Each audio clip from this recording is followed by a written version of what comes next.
ارے رمضان بہار رمضان والصلاة والسلام على سید الانبیاء والمرسلین اما بعد فاعوذ باللہ من الشیطان الرجیم بسم اللہ الرحمن الرحیم الصلاة والسلام علیک یا رسول اللہ وعلا آلک واصحابک یا حبیب اللہ الصلاة والسلام علیک یا نبی اللہ وعلا آلک واصحابک یا نور اللہ۔ میرے دیکھنے اور سننے والوں کو السلام علیکم ورحمۃ اللہ وبرکاتہ۔ میں ہوں آپ کا میزبان محمد سفیان، لے کر آپ کی خدمت میں ایک مرتبہ پھر حاضر ہوئے ہیں۔ رب تعالیٰ کی بارگاہ میں دعا ہے کہ ہمارا پڑھنا اور آپ کا سننا اپنی پاک اور بلند بارگاہ کے اندر قبول و منظور فرمائے۔ حضور نبی کریم صلی اللہ تعالی علیہ وآلہ وسلم نے ارشاد فرمایا کہ جو بندہ مجھ پر ایک مرتبہ درود پڑھتا ہے تو رب تعالیٰ اس بندے پر 10 رحمتوں کا نزول فرماتا ہے۔ ماشاءاللہ ہماری خوش قسمتی ہے کہ آج ہمارے ساتھ جو مہمان موجود ہیں، ماشاءاللہ ماسٹر اعظم صاحب، اللہ تبارک و تعالیٰ ان کا یہاں پر آنا، پڑھنا اور ہمارا سننا اپنی پاک اور بلند بارگاہ کے اندر قبول و منظور فرمائے۔ میں حضور آپ کا بہت ہی شکر گزار ہوں کہ آپ نے اپنی قیمتی ٹائم میں سے ہمیں ٹائم عطا کیا۔ ماشاءاللہ ان کے ساتھ ہی ثنا خان مصطفیٰ محمد زاہد اتاری صاحب بھی ہمارے ساتھ موجود ہیں۔ میں آپ کا بھی شکریہ ادا کرتا ہوں کہ آپ نے بھی ہمیں ٹائم عطا کیا۔ آئیے ہم اپنے پروگرام کا آغاز باقاعدہ تلاوت قرآن پاک سے کرتے ہیں۔ محمد زاہد اتاری صاحب۔ اعوذ باللہ من الشیطان الرجیم، بسم اللہ الرحمن الرحیم۔ قل هو اللہ احد اللہ الصمد لم یلد ولم یولد ولم یکن له کفوا احد۔ صدق اللہ العظیم۔ صلی اللہ علیک یا رسول اللہ وسلم علیک یا حبیب اللہ۔ حال دل کس کو سنائیں آپ کے ہوتے ہوئے، حال دل کس کو سنائیں آپ کے ہوتے ہوئے، کیوں کسی کے در پہ جائیں آپ کے ہوتے ہوئے۔ اور میں غلام مصطفیٰ ہوں، یہ میری پہچان ہے۔ میں غلام مصطفیٰ ہوں، یہ میری پہچان ہے۔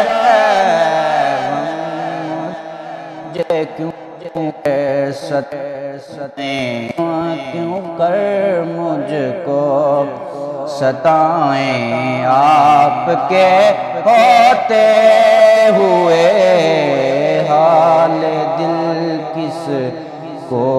سنائیں آپ کے ہوتے ہوئے۔ اور اپنا جینا اپنا مرنا اب اسی چوکھٹ پہ ہے، اپنا جینا اپنا مرنا اب اسی چوکھٹ پہ ہے۔ ہم کہاں سرکار جائیں، ہم کہاں سرکار جائیں آپ کے ہوتے ہوئے، حال دل کس کو سنائیں آپ کے ہوتے ہوئے۔ اور کون ہے الطاف اپنا حال دل جس کو سنائیں کون ہے الطاف اپنا حال دل جس سے کہیں زخمی دل کس کو دکھائیں زخمی دل کس کو دکھائیں آپ کے ہوتے ہوئے حال دل کس کو سنائیں آپ کے ہوتے محمد زاہد اتاری صاحب جو کہ اپنی خوبصورت آواز کے ساتھ ہمیں نعت شریف سنا رہے تھے. رب تعالیٰ ان کا پڑھنا اور ہمارا سننا اپنی پاک اور بلند بارگاہ کے اندر قبول و منظور فرمائے اور ہمارے لیے ذریعہ نجات بنائے. صاحب ہم اپنی ٹرانسمیشن میں پہلا سوال شامل کرتے ہیں کہ قرآن پاک سننے پڑھنے اور سمجھنے والوں کے جو فضائل بیان کیے گئے ہیں وہ ہمیں بتائیں. جی علامہ صاحب. الحمدللہ رب العالمین والعاقبۃ للمتقین الصلاۃ والسلام علی سید الانبیاء والمرسلین اما بعد فاعوذ باللہ من الشیطان الرجیم بسم اللہ الرحمن الرحیم. رب کائنات نے انسانی رشد و ہدایت کے لیے اپنی آخری کتاب قرآن پاک اپنے حبیب مکرم صلی اللہ تعالی علیہ وآلہ وسلم پر نازل فرمائی. یہ کتاب جو ہے اس پہ سب سے پہلے ہمارا یہ ایمان ہونا ضروری ہے کہ یہ رب کا کلام ہے. اس کے بعد اس کو درست طریقے سے تلاوت کرنا ہمارے لیے ضروری ہے اور تلاوت کرنے کے لیے اس کے جو آداب ہیں ان میں یہ چیز شامل ہے. سب سے پہلے اس قرآن پاک میں خود اللہ تبارک و تعالی نے بیان فرمایا ہے کہ لا یمسہ الا المطہرون، کہ آپ نے جب اس کلام پاک کو ہاتھ لگانا ہے ٹچ کرنا ہے تو اس سے پہلے آپ کا باوضو ہونا، آپ کا طہارت میں ہونا، آپ کا پاک و صاف ہونا انتہائی ضروری ہے. صحیح بے شک. اس کے بعد جو ہے آپ کوشش یہ کریں کہ جب بھی آپ نے قرآن پاک کی تلاوت کرنی ہے قبلہ رخ ہو کر باادب بیٹھ کر کریں. اور قرآن پاک کو تلاوت کرنے کے لیے اس بات کا خیال رکھیں کہ اس کو درست مخارج کے ساتھ تلاوت کیا جائے. بڑی بات. اس کو تلاوت کرنے کے لیے رب کائنات نے خود فرمایا وَرَتِّلِ الْقُرْآنَ تَرْتِيلًا، کہ اس کو ٹھہر ٹھہر کر آرام سے سکون سے سمجھ کر تلاوت کیا جائے. اس کے فیوز و برکات حاصل کرنے کے لیے ضروری ہے کہ اس کو سمجھ کر پڑھا جائے. اور جو انسان اس کو سمجھ کر پڑھتا ہے اس کا نور جو ہے وہ انسان کے دل میں اترتا جاتا ہے. اور جو اس قرآن پاک کا نور انسان کے دل میں اترتا جاتا ہے انسان کے لیے یہ زندگی بھی اور آخرت کی زندگی بھی سنورتی جاتی ہے. اور جو بندہ چاہتا ہے کہ میری یہ دنیا بھی بہتر ہو جائے اور آخرت بھی بہتر ہو جائے اسے چاہیے کہ وہ اپنے ہر معاملے میں قرآن پاک سے رہنمائی حاصل کرے. بے شک. قرآن پاک جو ہے وہ ایک ایسی کتاب ہے جس میں اللہ تبارک و تعالی نے ہر موضوع کو بیان فرمایا ہے اور اپنے حبیب مکرم صلی اللہ تعالی علیہ وآلہ وسلم پر وقتاً فوقتاً 23 سال میں یہ نازل فرمائی. کیا بات. مختلف مواقع پہ مختلف انداز میں مختلف شان نزول کے مطابق اللہ تبارک و تعالی نے اس کو نازل فرمایا. اللہ. اور جو بندہ اس کی تلاوت کرے گا وہ قاری قرآن بن جائے گا اور جو بندہ اس کو حفظ کرے گا وہ حافظ قرآن بن جائے گا. اللہ. اور جو بندہ اس کو سمجھنے کی کوشش کرے گا اور سمجھ جائے گا وہ عالم دین بن ہائے جائے گا۔ ہائے ہائے، بے شک اور بے جو شک۔ بندہ اپنے رب سے رابطے قائم کرنے کے لیے، اپنے رب کو قرب پانے کے لیے ہائے اس کو سمجھ کر عمل کرے گا، وہ اللہ کا ولی بن جائے گا۔ ہائے، حق حق اللہ، کیا بات ہے علامہ صاحب، اللہ تبارک و بڑی تعالی بات۔ ہمارے دل میں قرآن پاک کا نور جو ہے وہ روشن فرمائے۔ آمین آمین آمین، ماشاء اللہ علامہ صاحب، کیا بات ہے۔ علامہ صاحب، دوسرا سوال جو ہمارے ناظرین نے ہم سے پوچھا ہے، تلاوت قرآن کے جو شرعی آداب ہیں اس کے بارے میں تھوڑی رہنمائی فرمائیں۔ قرآن پاک کے جو شرعی آداب ہیں ان میں سب سے پہلے، جیسے میں نے پہلے بتایا کہ آپ کا باوضو ہونا ضروری ہے۔ آپ کوشش یہ کریں کہ جب بھی آپ نے تلاوت کرنی ہے آپ باوضو ہوں، آپ کے جسم جو ہے وہ پاک ہو، آپ کا لباس جو ہے وہ پاک ہو، اور پھر آپ اس بات کو ذہن میں رکھتے ہوئے کہ یہ رب کا کلام ہے جو کہ میرے نام پہ ہے، ہائے ہائے،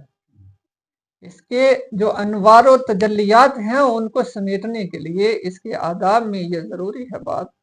کہ آپ یہ سوچتے ہوئے کہ یہ رب نے میرے نام پہ بھیجا ہے، میں نے اس کو سمجھنا ہے اور میں نے پھر اس کو عمل میں لانا ہے، پھر جا کے اس کے شرعی تقاضے پورے ہوں گے۔ واہ واہ واہ واہ واہ، سبحان اللہ۔ علامہ صاحب، کیا تلاوت کرنے کے لیے کوئی مخصوص وقت ہوتا ہے یا کسی وقت بھی آپ تلاوت کر سکتے ہیں؟ قرآن پاک تلاوت کرنے کے لیے کوئی فکس وقت نہیں ہے، اچھا، جب بھی آپ کو موقع ملے آپ اس کا جو ہے سمجھنے کے لیے، تلاوت کرنے کے لیے اپنا وقت نکال سکتے ہیں، لیکن جو سپیشلی فیض و برکات فجر کے وقت میں ہیں، اللہ پاک نے خود بیان فرمائے ہیں، وہ اس طرح ہے وَأَقِیمِ الصَّلَاةَ لِدُلُوکِ الشَّمْسِ إِلَىٰ غَسَقِ اللَّیلِ وَقُرْآنَ الْفَجْرِ۔ ہائے ہائے، حق اللہ تبارک و تعالیٰ نے اس کی فضیلت نماز فجر میں جو تلاوت کی گئی ہے اس میں جو ہے وہ زیادہ فرمائی گئی ہے، اور جو بندہ اس کی ایک حرف کو تلاوت کرتا ہے حدیث پاک کے مطابق اس کو 10 نیکیاں ملتی ہیں اور اس کے 10 گناہ مٹا دیے جاتے ہیں اور اس کے 10 جو ہیں وہ درجات بلند کر دیے جاتے ہیں۔ ماشاء اللہ، اور پھر یہاں تک فرمایا کہ الف لام میم ایک نہیں 3 حرف ہیں، ہائے حق اور جو اللہ، بندہ الف لام میم تلاوت کرے گا اسے 30 نیکیاں ملیں گی، 30 گناہ معاف ہوں گے اور 30 درجات جو ہیں وہ بلند ہوں گے۔ واہ واہ، بے شک، ماشاء اللہ، کیا بات ہے۔ علامہ صاحب بہت اچھی طرح ہمیں بتا رہے ہیں کہ تلاوت قرآن پاک پڑھنے کے فضائل کیا ہیں، کس وقت تلاوت کرنی چاہیے اور کتنا اجر ملتا ہے۔ بے شک ایسے ہی ہے کہ آمین یہ ایک لفظ نہیں بلکہ 3 حرف ہیں اور ایک حرف پڑھنے پر بھی 10 نیکیاں ملتی ہیں۔ آئیے ہم اپنے پروگرام میں ایک نعت شریف پیش کرتے ہیں، محمد زاہد الطاری صاحب۔ چمک تجھ سے پاتے ہیں سب پانے والے، میرا دل بھی چمکا دے چمکانے والے، میرا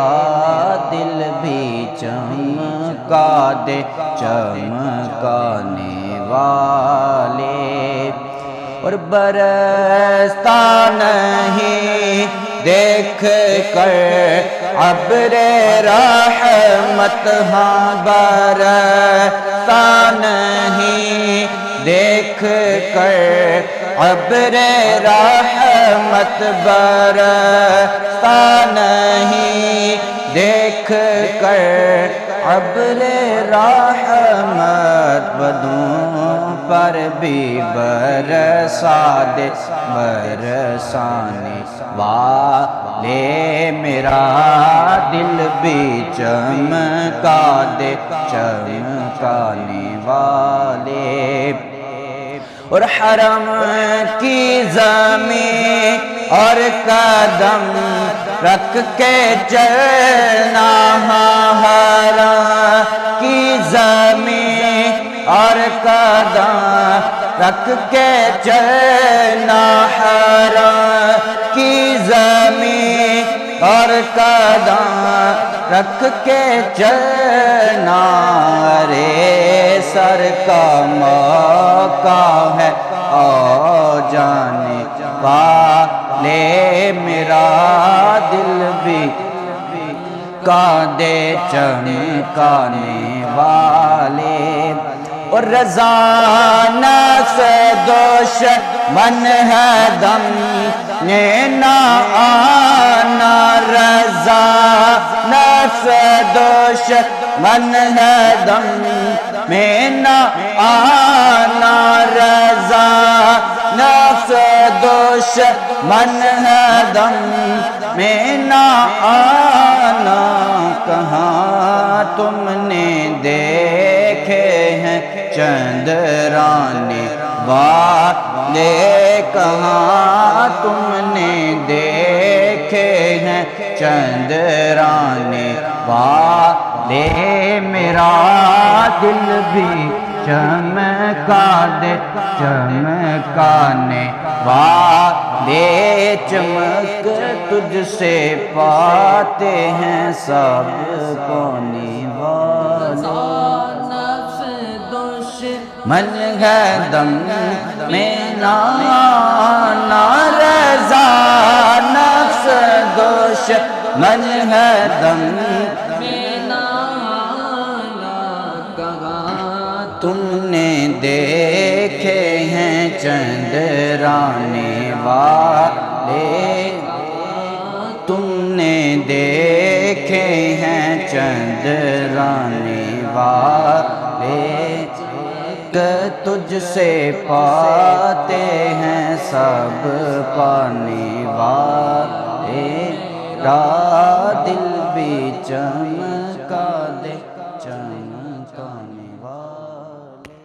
تجھ سے پاتے ہیں سب پانے والے میرا دل بھی چمکا دے چمکانے والے رضا نفس دشمن ہے دم میں نہ آنا کہاں تم نے دیکھے ہیں چندرانے والے ماشاءاللہ زاہد بھائی کمال کر دیا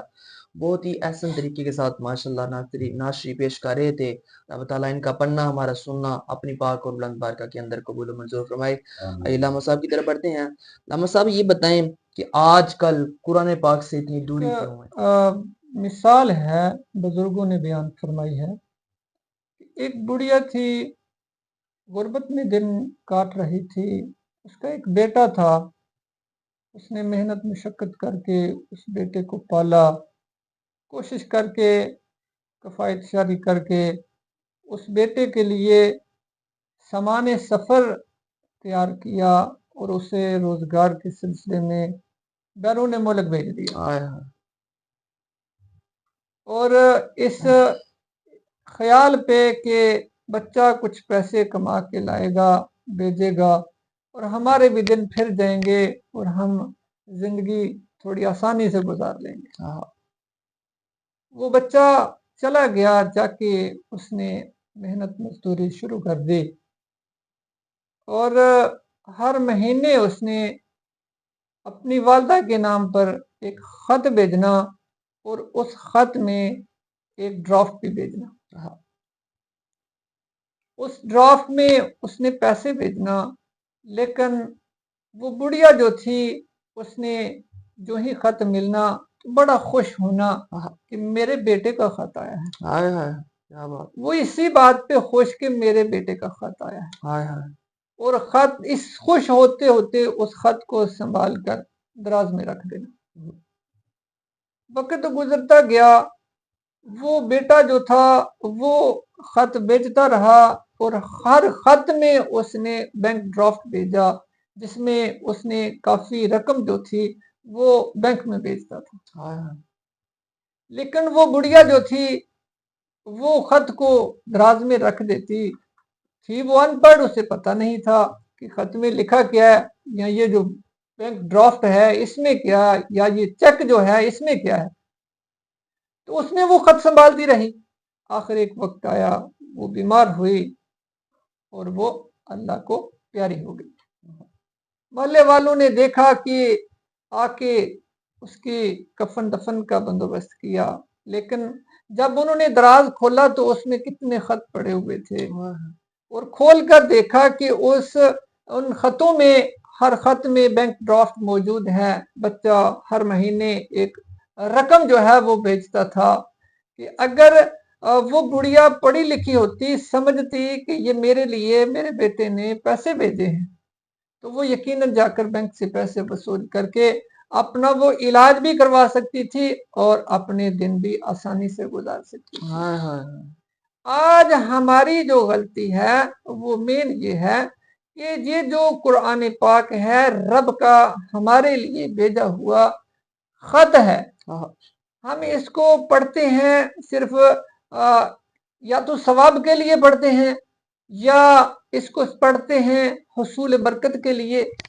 یا بڑی حد ہے تو ہم کوشش کریں گے کہ جو ہمارے عزیز و اقارب اس دنیا سے چلے گئے ان کو ایصال ثواب کرنے کے لیے پڑھتے ہیں۔ ہم یہ کوشش نہیں کرتے کہ اس پیغام میں ہمارے رب نے ہمارے نام پہ جو بھیجا ہے ہمارے لیے اس میں کیا مطلب حکم ہے۔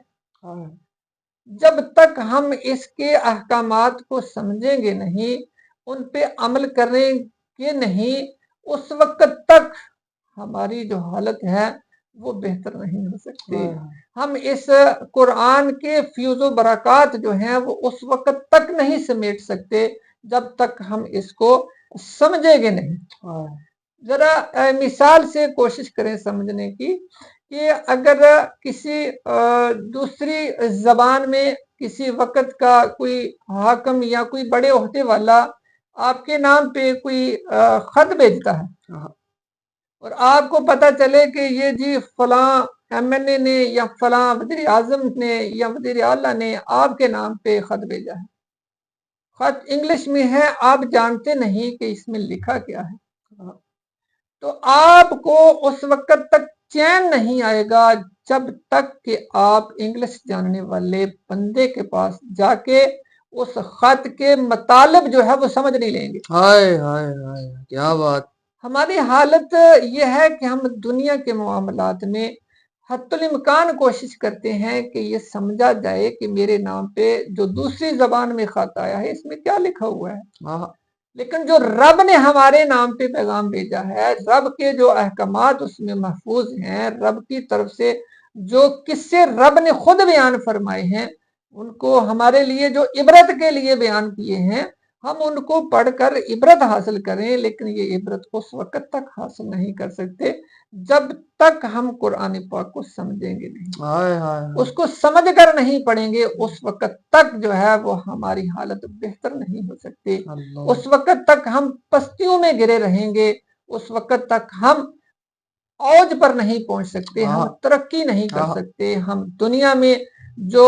کنسپٹ اسلام نے دیا ہے وہ ہم نافذ نہیں کر سکتے جب تک ہم اس کو سمجھ کر نہیں پڑھیں گے۔ ہائے ہائے ہائے بے شک ایسے ہی۔ اللہ تبارک و تعالی ہمیں قرآن کی سمجھ عطا فرمائے۔ آمین آمین بے شک ایسے ہی۔ ماشاءاللہ بات کتاب ایسی ہے کہ جو رب تعالیٰ نے ہمیں عطا کی ہے۔ دیکھیں دوسری کتابیں بھی ہوتی ہیں، اسکول کی کتابیں ہوتی ہیں، انگلش ہوتی ہے، یہ سب ہم پڑھ لیتے ہیں، ہم سب ہمارے بچوں کو بھی پڑھا لیتے ہیں، بڑی بڑی یونیورسٹی میں، کالج میں، اسکول میں بھیجتے ہیں کہ بیٹا ہمارا پڑھ لکھ جائے، مگر واحد بات یہ ہے کہ وہ قرآن پاک نہیں پڑھاتے، یہی بات ہے۔ تو الحمدللہ ہمارے یہاں پر قرآن اکیڈمی کا سلسلہ بھی ہوتا ہے جس میں بچوں کو قرآن پاک کی تعلیم بھی دی جاتی ہے۔ آن لائن یہ سلسلہ ہوتا ہے، آپ کسی بھی کنٹری کے اندر موجود ہیں، کسی بھی ملک کے اندر آپ موجود ہیں تو آپ ہم سے رابطہ کر سکتے ہیں۔ آئیے ہم علامہ صاحب اپنے پروگرام کا آخری سوال پیش کرتے ہیں کہ قرآن پاک کے تحفظ کے لیے ہمیں کیا کرنا چاہیے۔ آپ نے دیکھا ہوگا کہ آئے دن کوئی نہ کوئی گستاخی ہوئی ہوتی ہے، سویڈن میں بھی آپ نے حال میں دیکھا ہوگا قرآن پاک کی بے حرمتی کی گئی، تو اس کے بارے میں بتائیں کہ اس کا تحفظ ہم کس طرح کر سکتے ہیں۔ پہلے تو یہ بات ہے کہ ہم جب تک ایک اسلامک ماحول نہیں بنائیں گے اس وقت تک ہمارے لیے دشواریاں رہیں گی۔ صحیح۔ یہ حکومت وقت کی ذمہ داری ہے کہ وہ قرآن پاک کو پبلش کرنے والے ادارے، اس کی نشر و اشاعت کرنے والے ادارے جو ہیں ان کو منظم کریں اور ان پہ چیک اینڈ بیلنس رکھیں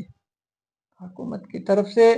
جو کہ ہمارے قراء حضرات ہیں، ہمارے حفاظ کرام ہیں، ہمارے علماء کرام ہیں، ان کی ایک منظم طریقے سے ان کی نظر اس بات پہ ہو کہ جتنی چیزیں پبلش ہو رہی ہیں، جتنی چیزیں نشر ہو رہی ہیں، کیا ان میں کوئی ایسی بات تو نہیں شامل کی جا رہی جو کہ قرآن پاک میں نہیں؟ ہائے ہائے ہائے،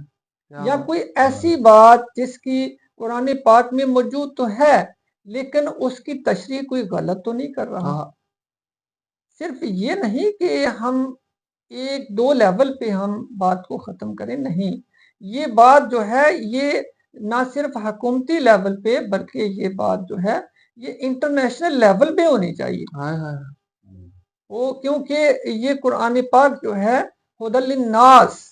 اس ہاں کی مخاطب جو ہے وہ پوری نوع انسانیت ہے۔ ایسے ہی، انسان دنیا کے کسی بھی کونے میں ہو، اسے اگر رہنمائی چاہیے، اسے ہاں ہدایت چاہیے ہاں، تو اسے قرآن پاک کی طرف رجوع کرنا پڑے گا، ایسا، اور جب تک وہ قرآن پاک کی طرف رجوع نہیں کرے گا وہ بھٹکتا رہے گا، ہائے ہائے، اسے منزل نہیں ملے گی، وہ جو ہے وہ دل کا چین جو قرآن عطا کرتا ہے وہ نہیں ملے گا، ایسا ہی، وہ حصول، وہ گول جو ہے وہ چیز نہیں کر سکے گا جو کہ ایک ہونی چاہیے، جس گول تک جو ہے رب اپنے بندے کو پہنچانا چاہتا ہے۔ ہائے جتنے بھی غیر مسلم کوشش کر رہے ہیں زمین سے ہٹ کر دوسرے سیاروں کی طرف سفر کر رہے ہیں یا ہائے، تحقیقات کر رہے ہیں، ان کے لیے بھی قرآن پاک میں بے شمار ہدایات موجود ہیں، ہائے، اور ان میں سے بے شمار ایسے بھی لوگ ہیں جو قرآن پاک سے ہدایات حاصل کر رہے ہیں، لیکن ان کا جو دل کا بغض جو ہے اسلام کے خلاف، ان سے بچنے کے لیے ہمیں ضروری ہے کہ ہم اپنے جتنے بھی نشر و اشاعت کے ادارے ہیں، جتنے بھی ہمارے علماء کرام ہیں، ان کو منظم کیا جائے ہاں، اور ان کی تربیت کے لیے اسپیشل پروگرامز ہوں، ان کو اسپیشل گائیڈنس دی جائے، اور جو حالات حاضرہ گزر رہے ہیں جہاں مختلف علاقوں میں، مختلف ممالک میں مسلمانوں کو بے شمار پریشانیاں ہیں، ایسا، اگر علماء کرام جو ہے وہ منظم ہوں اور وہ بہتر گائیڈ کر سکتے ہیں حکومت وقت کو کہ اس وقت ہمیں کیا کرنا ہے، اس وقت ہمارے لیے قرآن جو ہے وہ کیا حکم دے رہا ہے، رب جو ہے وہ اس کنڈیشن میں کیا چاہتا ہے، رب کی ڈیمانڈ کیا ہے، رب جو ہے وہ اگر یہ صورتحال پیدا ہو جائے تو وہاں رب کی طرف سے کیا حکم ہے، یہ ہائے کنڈیشن ہائے، پیدا ہو جائے تو پھر رب کا کیا حکم ہے، کون سا حکم جو ہے وہ پریارٹی پہ ہے۔ ہائے ہائے، اب ہم نے دیکھنا یہ ہے کہ ہمیں کون سے حکم پہ کس وقت عمل کرنا ہے، ایسے ہی، کیونکہ عام بندہ جب قرآن پاک کو کوشش کرے گا سمجھ کر پڑھنے کی تو وہ اس لیول پہ نہیں سمجھ سکتا جس لیول پہ ایک عالم دین سمجھ سکتا ہے، ہائے، کیونکہ یہ رب کا کلام عام کلام تو ہے نہیں، ایسے ہی، اور اللہ، یہ فصاحت و بلاغت کے اوج پر ہے، ہاں، اور پھر یہ